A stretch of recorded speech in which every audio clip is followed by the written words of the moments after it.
I'm craziest bodybuilder I ever seen coming up. Now we saw bodybuilders and stuff like that, like Arnold Schwarzenegger, fucking Lou Ferrigno, the Hulk, you know. That was about all we knew about bodybuilders. Like this was Ireland. Like this is a small country we come from. I come from a small country in a small city and came up in a small village.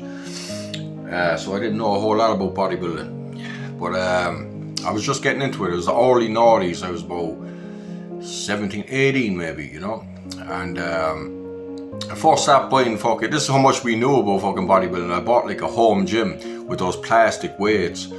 And I went through like ineffective routine after ineffective routine, you know, doing that for fucking years. And like one of the routines was actually from York with the plastic fucking weights, and it came with a little booklet. And this is how bad the information was. It was like fucking high reps for definition, low reps for bulk. You know, it was really fucking antiquated fucking information like that. You don't know how fucking lucky you are out today with the information that's fucking available if you know where to look, you know. But yeah, fucking that's how I learned about fucking what I was talking about in the previous video there, delayed gratification. You know, I built that in. Like I'm not naturally disciplined person, you know. I built that in over years of training, and you could take that to an extreme as well, delayed gratification. You know, you could over fucking do it like I did in my fucking 20s for fucking 8 years straight. A perfect example of that is David Goggins.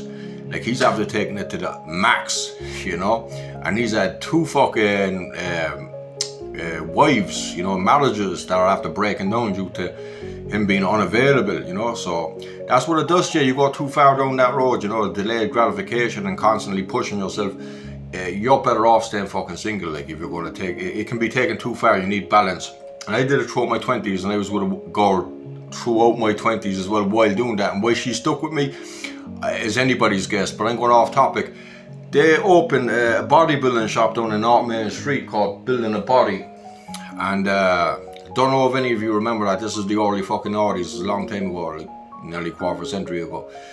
But inside that shop I used to go in there, buy protein powders and stuff, and they had a videotape, Jay Cutler, called A Cut Above. I said I'd bring that back, so I brought it back to me gaff, stuck it in the video tape recorder thing, and just see this guy coming out like with a fucking band-aid around his head, like in a t-shirt, and he's on the incline, and he's doing a plate, he's doing 2 plates, he's doing 3 plates, he's doing 4 plates. I'm like, fuck me. And then he warms up, like, and he takes off his fucking shirt, and he's just in a tank top. And I was like, I remember looking at him, I said, what the fuck is that? I've never seen anything like it, you know.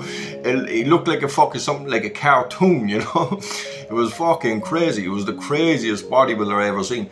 And I remember him talking throughout that, you know, it's mad how certain things stick in your fucking head, like from like a quarter of a century ago now since I saw. And I remember him saying, I'll never be champion. I know I'll never be Mr. Olympia. And I was like, who the fuck is beating this guy? So I didn't know anything about bodybuilding. I was like, who the fuck? And it's crazy, like years fucking later, he ended up winning the Olympia, and I think he won it like 4 times. So my first like real introduction to a bodybuilder was actually Jay Cutler, and that was the early noughties. Like that was before he won the Olympia, you know. And yeah, it's mad. I remember him going over, like he hated doing abs.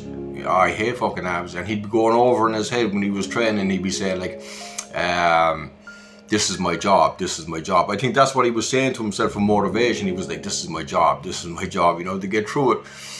And he was eating like a bowl of oats as well at one point, and he used to go into his own world when he was eating his meal, his bowl of oats. And the dietitian be trying to talk to him, and Jay be in his own world, and the dietitian, he looked like he was getting a bit embarrassed. And he'd say fucking, Jay's just an autopilot. Embarrassingly, like when he was saying it, you know, because Jay wasn't listening to him. Like, so there are a couple of things that stuck out in my mind. And the fella that was taking the video, he was like, you're a genetic wonder, fucking Jay. And I was like, fucking, he fucking is. I've never seen anything like that in my life. You know, but you have to put your heart and soul into something. It doesn't have to be bodybuilding, you know, it doesn't have to be training, but do have a goal, you know. I got a craving to watch this movie the other day called One Flew Over the Cuckoo's Nest. If you ever saw, there's a scene in that movie that stands out to me the most, is when Nicholson, he tries to lift this big sink thing to put it through the window. He doesn't do it, he loses the bet. But what he says before he leaves, he goes, at least I tried, god damn it, at least I tried. And that's the way I feel about goals too, you know what I mean? You can put your heart and soul into it, you know, and at the end of it, at least you get to say, like, at least I tried, you know, because there's so many people out there, you know, they have goals and they're stopping them because they feel inadequate or they don't feel fucking like they can do it. But you know, the worst thing in life, like, I think, is to get to the finish line, be on your deathbed and say to yourself, fucking hell, I didn't even try at all.